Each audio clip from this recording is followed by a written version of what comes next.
Já parou para pensar como a visão de uma única artista pode definir a arte moderna de um país inteiro? Pois é, essa é a história de Tarsila do Amaral e de como ela, basicamente, ensinou o Brasil a se enxergar com outros olhos. Olá, bom, vamos direto ao ponto. Tudo começa com esta imagem aqui, o Abaporu, uma figura que é ao mesmo tempo estranha e muito poderosa, e que mudou completamente as regras do jogo. A grande pergunta que a gente vai tentar responder aqui é justamente essa: como é que essa tela se tornou o símbolo de uma verdadeira revolução cultural? Para a gente entender o Abaporu, primeiro a gente precisa conhecer quem o criou, Tarsila do Amaral. Ela nasceu em São Paulo, em 1886, numa família riquíssima, dona de fazendas de café. Mas, apesar do berço de ouro, ela embarcou numa busca muito pessoal, sabe? Uma busca artística para encontrar uma nova voz para a arte do país dela. E para entender o começo da carreira da Tarsila, é preciso sacar o contraste gigantesco que ela vivia. De um lado, o Brasil, da República Velha, uma sociedade super conservadora, sabe? Presa em costumes antigos e numa arte acadêmica que só copiava o que vinha da Europa. E do outro lado, a Paris da Belle Époque, o epicentro de uma revolução artística, um lugar que fervilhava com cubismo, futurismo, uma busca sem fim por originalidade. E foi exatamente entre esses dois mundos tão diferentes que a Tarsila começou a jornada dela. Ela saiu das fazendas de café do interior de São Paulo e foi direto para as academias de arte de Paris, querendo beber na fonte, aprender as técnicas mais modernas que existiam. Vamos dar uma olhada nos passos dela. Em 1920, na primeira viagem a Paris, o estudo dela ainda era bem tradicional, bem acadêmico. Aí, olha que curioso, o momento mais importante da arte moderna no Brasil, a Semana de 22, acontece e ela está fora do país. Mas, quando ela volta, em junho daquele ano, ela é apresentada ao Grupo dos Cinco, que era o coração do modernismo. E aí, meu amigo, tudo muda. Em dezembro, ela já está de volta em Paris, mas dessa vez com um foco muito claro: aprender com os mestres do cubismo. E foi lá em Paris, totalmente imersa na vanguarda europeia, que a Tarsila teve a maior sacada de todas. Para ser de fato original, ela não podia só copiar o que estava vendo por lá. Ela precisava pegar tudo aquilo que aprendeu e aplicar na própria cultura, na cultura brasileira. A principal ferramenta que ela encontrou para fazer isso foi o cubismo. Aquela ideia de quebrar a realidade em formas geométricas, de mostrar um objeto de vários ângulos ao mesmo tempo. Essa foi a chave que ela usou para abrir a porta de uma nova arte brasileira. Então, o ponto de virada é esse. A Tarsila definiu sua missão. Ela não queria mais ser só uma pintora brasileira que morava em Paris. Ela queria ser a pintora do Brasil.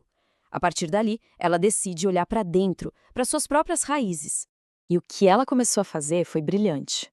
As telas dela explodiram com cores vibrantes, que ela mesma chamava de caipiras. Amarelos, azuis, verdes, rosas, tudo muito intenso. Ela passou a pintar as paisagens da infância, a nossa fauna, a nossa flora, figuras do nosso folclore como a cuca, enfim, as cenas de um Brasil que estava mudando, tanto no campo quanto na cidade. E assim, a gente chega ao clímax dessa busca toda, na criação da sua obra-prima, o Abaporu, e na ideia revolucionária que essa pintura inspirou. Uma ideia que propunha, literalmente, comer a cultura que vinha de fora. O ano era 1928. Tarsila pintou uma tela, como presente de aniversário para o marido da época, o escritor Oswald de Andrade. Mal sabia ela que aquele presente não era só uma pintura, era a semente de um movimento inteiro. Vamos analisar de perto essa figura tão icônica. O nome Abaporu já diz muito, vem do tupi, aba é homem e puru é que come. A gente vê uma figura humana com proporções totalmente fora do real. Pés e mãos gigantescos que simbolizam essa conexão forte com a terra. A cabeça, por outro lado, é minúscula, numa clara crítica ao racionalismo europeu. E a paisagem? Super simples, só o essencial. Um sol e um cacto. O Brasil na sua forma mais pura. A reação do Oswald foi de choque, um choque total. Dizem que ele ficou tão, mas tão impactado, que, inspirado por aquela imagem, sentou e escreveu o Manifesto Antropófago, que é um dos textos mais importantes da nossa cultura. E que ideia era essa? O processo era, na verdade, genial de tão simples. Primeiro passo, observar as influências de fora, como o cubismo.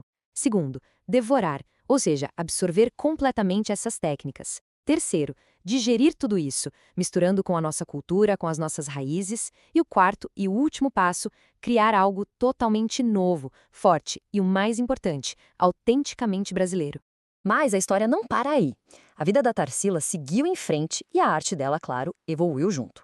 Depois da separação do Oswald e com as grandes mudanças que estavam acontecendo no mundo, o foco artístico dela também tomou um novo rumo. A crise de 1929, o fim do casamento dela e uma viagem que ela fez para a União Soviética, tudo isso despertou na Tarsila uma consciência social muito forte. A arte dela começou a refletir não mais os mitos de origem do Brasil, mas a realidade do povo brasileiro.